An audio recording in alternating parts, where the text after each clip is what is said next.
Welcome to the Veterans Corner, and thank you for inviting us into your home today. I'm Greg Gagne, a veteran advocate. The Veterans Corner primary mission is to help veterans with employment, and the secondary mission is in meeting their needs by bringing employers, nonprofit agencies, and veterans together. We do this by interviewing employers, nonprofit agencies here on the Veterans Corner. So if you are a veteran or know of a veteran that needs assistance, give me a call at 315-3259. If you are an employer or a nonprofit organization who wish to participate on the show, just give me a call at 315-3259 as well. This is a free service. Let's make a difference this year for our veteran heroes. For our guest today, we have Mr. Jimmy Williams from the Veterans Administration Regional Office here out of New Orleans. And he is the Assistant Service Manager. And he is here today, hopefully, I'm calling this to be part 2, to pick up where he left off, just to make it, to understand where we left off last time. He's going to repeat some of the same information. So, Jimmy, my friend, it's nice to have you on board again. Yes, sir. So, yes, sir. Go for it. Yeah, I think when we finished last time, we were talking a little bit about the fully developed claim program, and really, I think where that came from was the discussion about the VA Form 21-526EZ form. Again, the 21-526EZ form, which is the form that veterans can file compensation claims on and submit it on into the Veterans Administration. Mm-hmm. But I was talking about the advent of the fully developed claim program and really how that was an initiative to get away from the way VA used to, the way VA was processing claims. And just to recap, that old process before the fully developed claim program was the VA was required to assist, and we call it duty to assist. Whenever a veteran would file a claim, we'd have to issue them a letter. Mm-hmm. So we would send them correspondence that would quite often confuse veterans, and then they would respond to that, and based on their response, we had to send another response, and it became cyclical, and you saw long claims processing delays. Right. And you shared your experience with that. So with the fully developed claim program, what we did is we provided our duty to assist up front by providing that information on the EZ form. Okay. And the expectation with that was that you know what is necessary to substantiate your claim. You file your claim along with all of the evidence necessary for VA to make a decision. Now, the distinction I wanted to make there in terms of all of the evidence necessary to make a decision on the claim is that the claim will stay in the fully developed claim program if it does not require VA to obtain any records or documentation outside of federal records. Okay, so VA if you file that claim on the 526EZ form and you submit your private medical records if you wanted to submit those. VA would go out to Social Security Administration and get those records. They would reach out to the Department of Defense and obtain records. They would reach out to VA Medical Center and get those records, federal facilities. They would schedule VA examinations. And while they're going out and obtaining those records, it would keep it in the program. But by eliminating the cyclical process I described before, where we have to issue correspondence, wait for you to respond, issue correspondence, we were able to really shorten the claims processing time. So veterans who file on the EZ form and submit all the evidence necessary to decide that claim would generally receive a much swifter decision. Well, it seems as if the new process is less time consuming. That's right. So veterans out there, don't give up. Contact us and we'll hopefully make things happen for you. So what else you want to talk about, Jimmy, as far as? Yeah, I think I'd like to pick up a little bit on what I was talking about before when we were talking about the prescribed forms. Okay. Because I went off on a little tangent there on the 526EZ. But again, you can file those compensation claims on the VA Form 21-526EZ, 21-526, 21-526A, or 21-526B. We'll accept those claims, but again, the preferred method is on the EZ form. But that all stemmed from us going the route of having a prescribed form to submit claims in the VA, so we knew exactly what veterans were filing. But I also just spoke a little bit about the fully developed claim program, right? Right. And how we want you to go get those records and get them in, right? Yes. Well, there's this little terminology we use at VBA called an effective date. An effective date. An effective date. So an effective date is the date that we start to pay a veteran should we find them service connected and going to receive compensation. Okay. So we don't want veterans to, you know, if you wanted to file a claim today, but it took you 2 months to go get your private record so that you could submit it and get all that stuff to us so we can make a quick decision. We don't want to penalize you and say, all right, well, it took you 2 months. Now we're going to start paying you 2 months. We want to start paying you from when you really wanted to file that claim, right? So there's this program, if you will, or this what the prescribed form allows is the intent to file. And the intent to file is filed on a VA form 0966. And what the intent to file, again, that's a VA form 0966. And what the intent to file does is it allows a little placeholder for you to go get those records. So if you wanted to file that claim today, you could submit a 21-0966, which is just expressing, I intend to file a claim for benefits. It'll hold that effective date, the date that you would be getting paid from should we find you service connected, and then it gives you up to a year to go get those records and then substantiate your claim by actually filing that 526 or that 526EZ. Yeah, so really you're cleaning up your act. Right, it all together. Exactly. So, yeah, so for example, if you did an intent to file on February 1st of 2016, and you ended up waiting until November to get all those records, and then on November of 2016 you submitted a 526, and you claimed a slew of disabilities, and we service connected all of them, and at 50% disabling, you wouldn't get paid from November. You'd get back pay all the way from February because you put that intent to file in. Yeah, yeah. Well, I think it's coming up to the last, not the last, but to the second segment. First segment, right? So anyway, we'll be back in a couple minutes.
We're back with Jimmy, and hopefully we'll pick up where we left off. Yep. My friend, it's on you again. Yes, sir. Yes, sir. You're making me speak a lot today. Yeah. I'm happy to do that. I'm happy to provide information to your viewers and veterans. I wanted to just talk about individual unemployability. Okay. So, and along with our whole discussion we had about prescribed forms. So, individual unemployability, it's also called IU. You might hear that among your veteran friends, IU, but basically what individual unemployability is it's a benefit that VBA pays to veterans because of their inability to maintain or gain or secure substantially gainful employment as a result of service-connected disabilities. Okay. Now that is the key part there is being unable to maintain employment as a result of service-connected disabilities. So, and I'll talk a little bit more about that here in just a moment, but if a veteran wanted to file a claim for individual unemployability, they would have to file that on a prescribed form, similar to what we talked about in the earlier sessions. And that form is VA Form 21-8940, VA Form 21-8940, and that would also be accompanied with a VA Form 21-4192. But I wanted to talk a little bit about the 8940 and really the important pieces of that form that many times veterans might pass over or not fill out, and why those are important when we're deciding a claim for individual unemployability. So on the form's going to ask some generic questions about where you live and all that information, but it also asks the last time you were employed. Now, That's important because if you're found to be unemployable, we can determine and pay you from the day after you last worked. So that actually might be earlier than the date you filed your claim. Okay. So if you're able to provide us exact dates of when you were last employed, you actually might be able to get yourself entitlement to more compensation from an earlier date.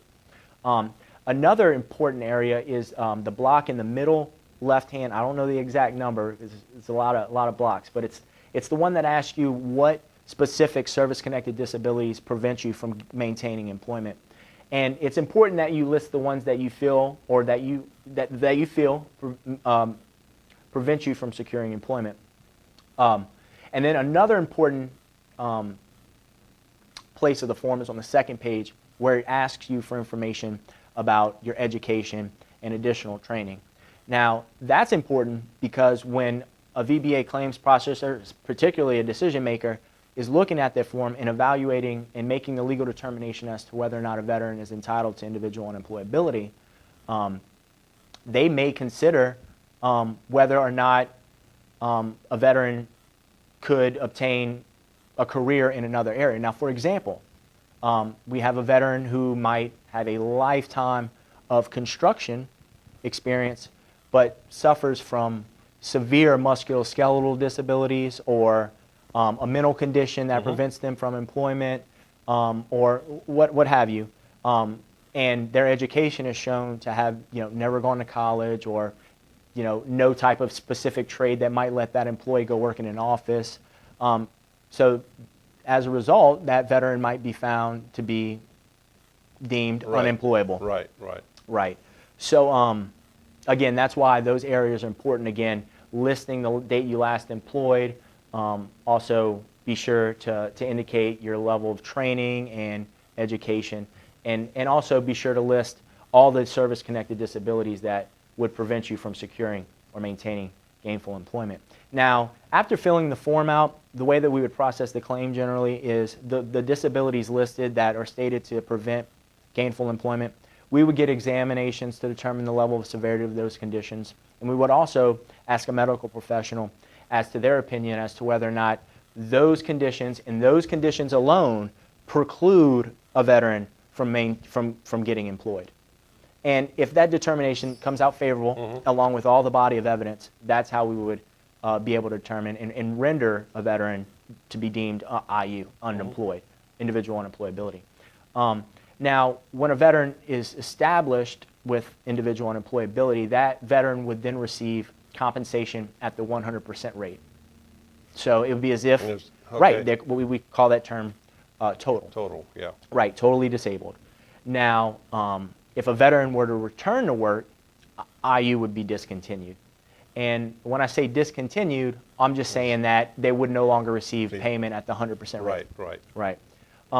So if a veteran was 70% disabled for, say, a mental condition, and they filed a claim for individual unemployability and they were found to be unemployable, we would obviously begin paying them at the 100% rate. Level. Now, 2 years later, that veteran goes to work, and they report it to us, and that information is obtained. We would then discontinue it, but pay him back at the 70% or the current level of severity of his condition. Okay, well that covers a lot of territory. Right. IU is a benefit that's often claimed, and we see those claims a lot at our regional office. Well, I'll tell you what, I think this is coming to end the segment, so we'll be back.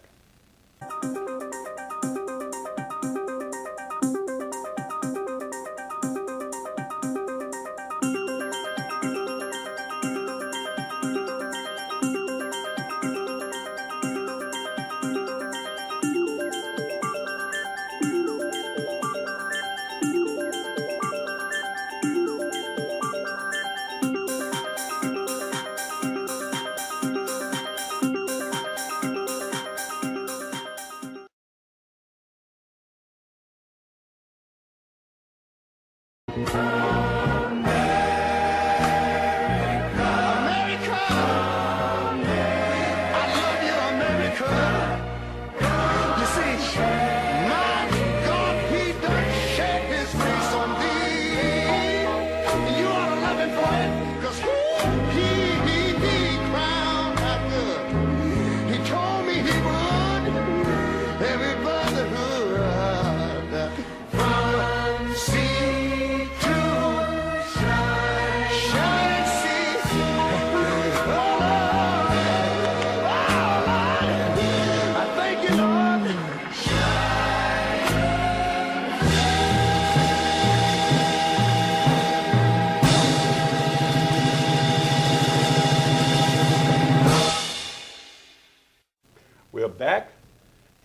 let's see where Jimmy can pick up.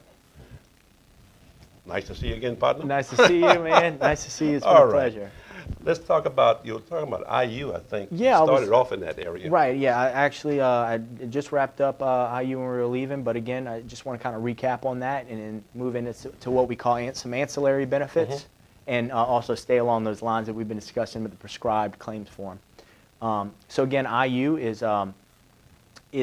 stands for individual unemployability, and just as you all heard, that means VA pays a veteran at the 100% rate because they are unable to secure and maintain gainful employment as a result of service-connected disability. Now that is a key point to make, is the service-connected disability.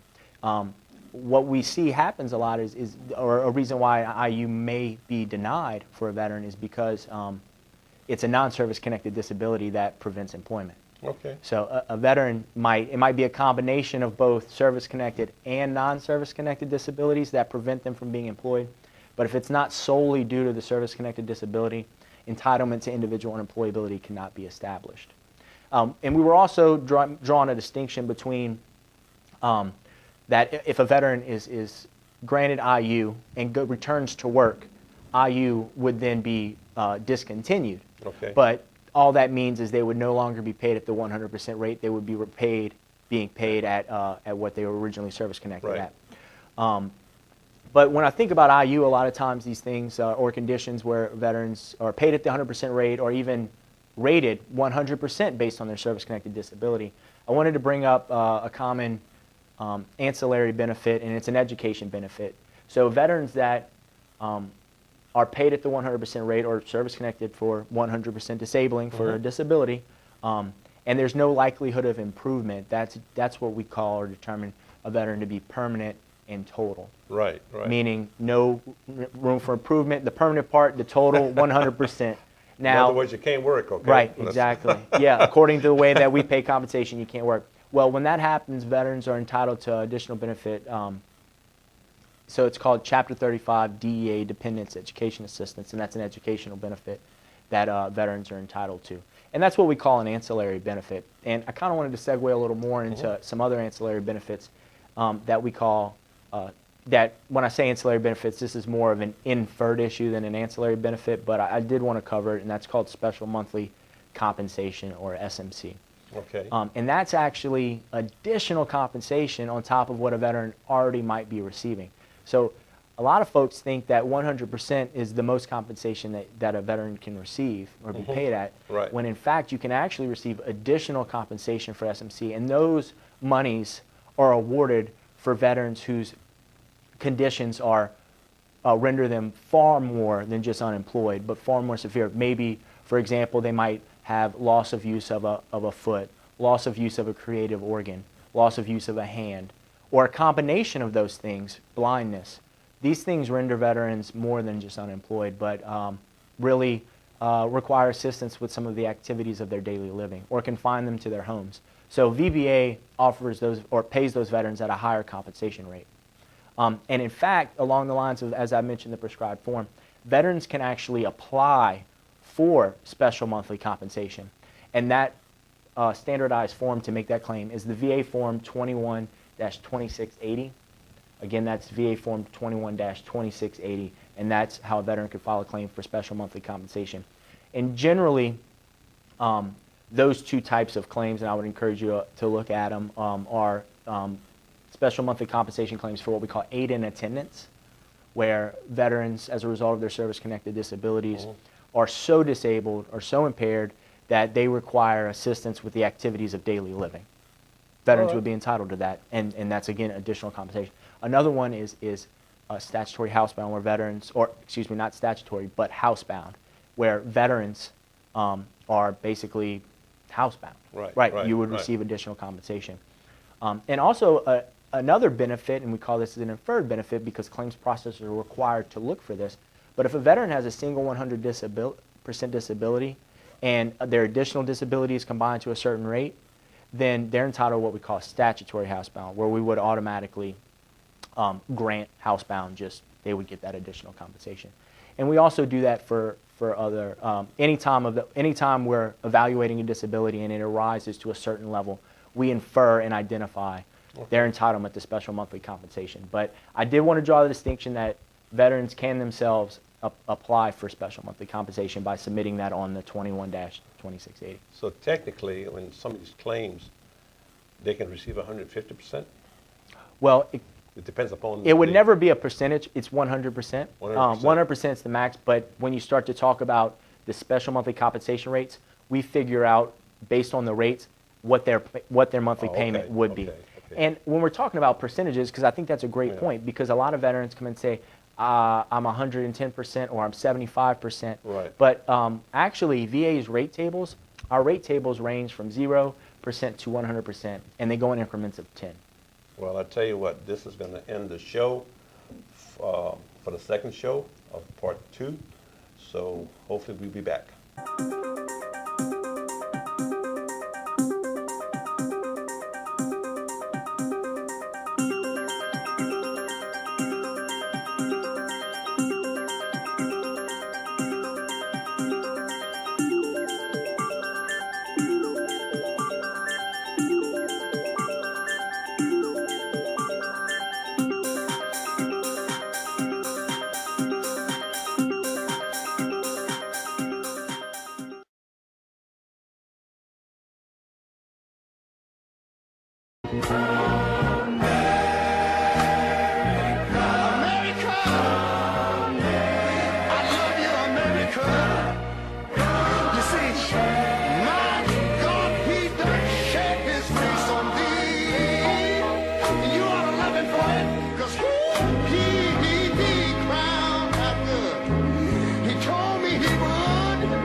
Thank you for inviting us into your home today.